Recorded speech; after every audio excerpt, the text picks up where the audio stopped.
Saut en parachute, libération d'otages, opération antiterroriste, le CPA 10 ou commando parachutiste de l'armée de l'air numéro 10 est l'une des unités de forces spéciales de l'armée française composée de soldats d'élite. Si c'est pas fait pour vous, ce genre de métier-là, il faut pas venir. Comment est-ce qu'on sait qu'on est fait pour ça? Tant qu'on s'est pas fait tirer dessus, on ne sait pas. Il y a quelques semaines, l'armée de l'air m'a proposé de les suivre lors d'une journée d'entraînement. Il peut aller mener des actions, prendre du renseignement. Y aller en parachute, c'est comme prendre le métro pour aller à ton travail. Alors sur le papier, ça fait un peu peur, mais évidemment, j'ai dit oui, et ça donne ça. La journée commence avec une simulation de libération d'otages. Là, elle était si légère, mais elle a tellement peur pour sa femme. Elle n'a pas dormi cette nuit, elle savait pas si... Ah, c'est archi faux, j'ai très bien dormi pour le coup. Pas du tout. On verra avant de sauter, mais là ça va. En plus, il y a du vent qui sève là. Ça c'est pas sympa par contre. Déstabiliser l'adversaire avant, c'est pas très cool. Je suis Dixon, je fais partie de l'armée de l'air et de l'espace depuis bientôt 17 ans. Ce matin, mon rôle, c'était de mettre en place le scénario pour que chacun ait son rôle à jouer, que ça colle à la réalité de nos opérations. L'équipe, donc la 11 Alpha, qui sont spécialisés dans tout ce qui est contre-terrorisme et libération d'otages, vont arriver de l'extérieur. Ils vont positionner la colonne d'assaut ici. Le spécialiste en effraction va poser une charge sur la porte directement. Alors ça sera une charge d'exercice, il n'y aura que le boom, il n'y aura pas de projection, la vitre ne va pas exploser, ça sera juste un petit boom, ce qu'on appelle un détopper. Voilà, ça va initier en fait l'assaut d'urgence pour aller libérer les otages.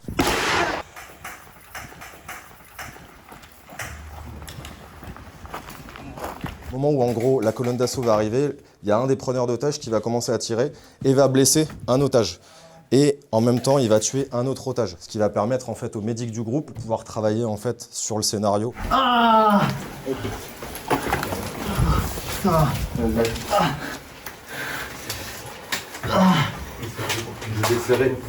Arrêt du saignement. Même ça, vous le simulez. Il y a un blessé, un mort, vous vous entraînez à ça. On s'entraîne ce qu'on appelle en fait un triage. C'est des procédures qu'on a. À quoi ça sert de faire ce genre d'exercice et de simuler ce genre d'opération? C'est quoi l'utilité? D'aller au plus proche de la réalité pour aller chercher l'excellence. Abdomen souple. Ça va ou pas quand je soulève? Donc là, il y a un choc qui est hémorragique. Et donc là, l'idée, c'est d'arrêter les fuites.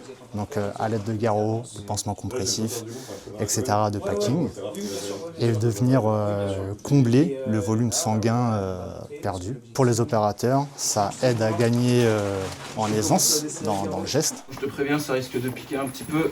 Je vais te mettre un pansement. Là, il s'exerce dans un cadre dégradé, donc dans l'inconfort, à genoux. Donc là, il ne se retrouve pas dans une belle salle d'hôpital, on va dire, éclairé, sans bruit, etc.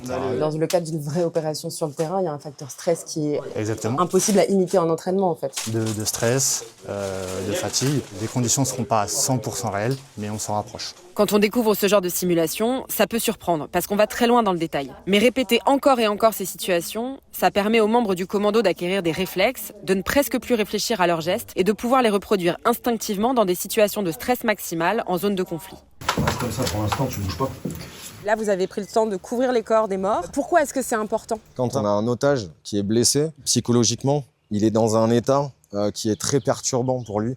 Il a potentiellement des morts autour de lui, que ce soit des preneurs d'otages ou même des otages. Il y en a déjà assez avec ce qu'il vient de vivre. Là, ce qui est important, en fait, ça va être de recouvrir les visages, les blessures, le corps tout simplement de la personne pour éviter d'accumuler encore plus ces effets psychologiques. Une fois que les otages sont sains et saufs, une fois qu'ils sont médicalisés, en fonction de la situation, on peut avoir au niveau du commandement l'autorisation d'aller en fait capturer, voire neutraliser le terroriste qui sera à l'étage. Et en fonction de la situation, s'il a lâché son arme, là on fera une capture. Par contre, s'il veut en découdre, là forcément il y aura neutralisation. Les simulations de tir, c'est quoi? C'est des balles à blanc? C'est comme du paintball, c'est des balles de peinture. Vous avez un impact là?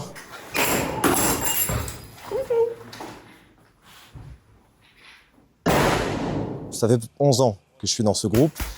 C'est un peu une deuxième famille. Je passe plus de temps avec mes frères plutôt que ma famille dans le civil. Vous vivez ensemble, vous vous entraînez Exactement. ensemble. Est-ce que ça participe aussi de votre efficacité quand vous êtes sur le terrain? C'est hyper important et c'est primordial et c'est ce qu'on dit régulièrement aux jeunes qui veulent intégrer le stage Beluga. Donc du coup, pour intégrer le commando parachutiste de l'air numéro 10, on leur dit le premier jour Ne vous mentez pas à vous-même.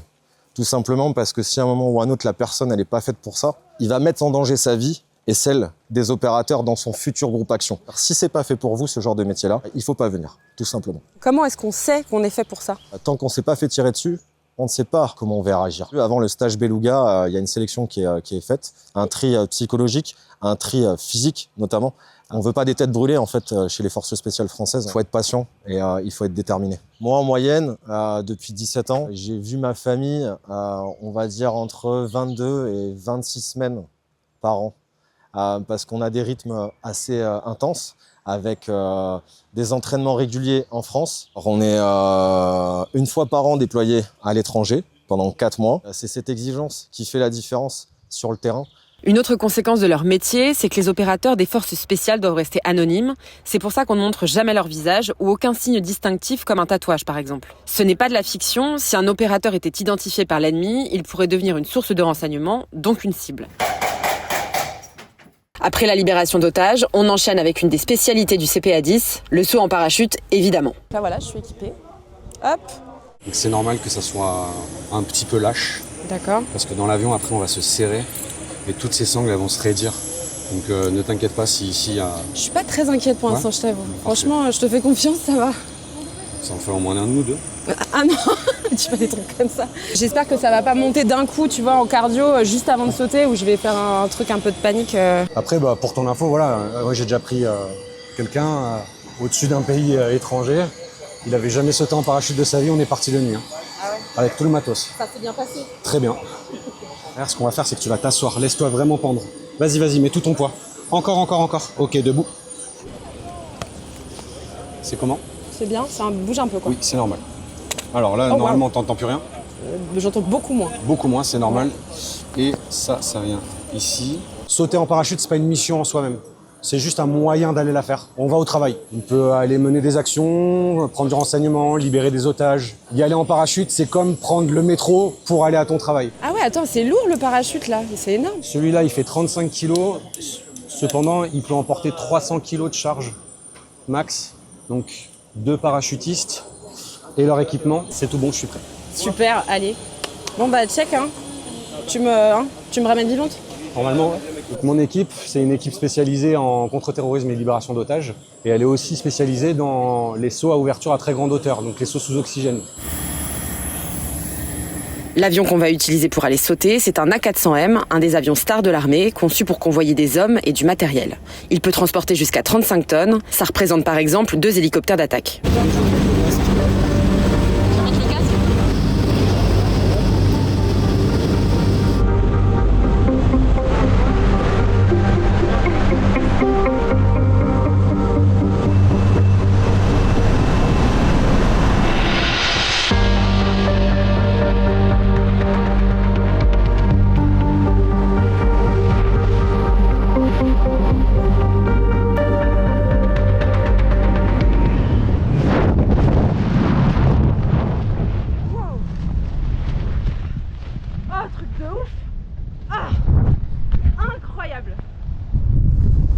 Allez.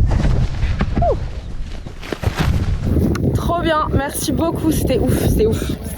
En fait, j'ai même pas eu le temps d'avoir peur ou de stresser parce qu'on sent que c'est des gens qui ont tellement l'habitude de faire ça et qui sont hyper sûrs de ce qu'ils font, donc il n'y a pas le temps de stresser. Et puis ça va à toute vitesse en fait, à partir du moment où on nous donne le top, on se lève, on avance et puis on saute quoi. Et il faut vraiment se laisser tomber dans le vide, pas trop réfléchir. Et puis après, une fois que le parachute est déplié, on se laisse porter quoi, on vole, c'est fou. C'était fou.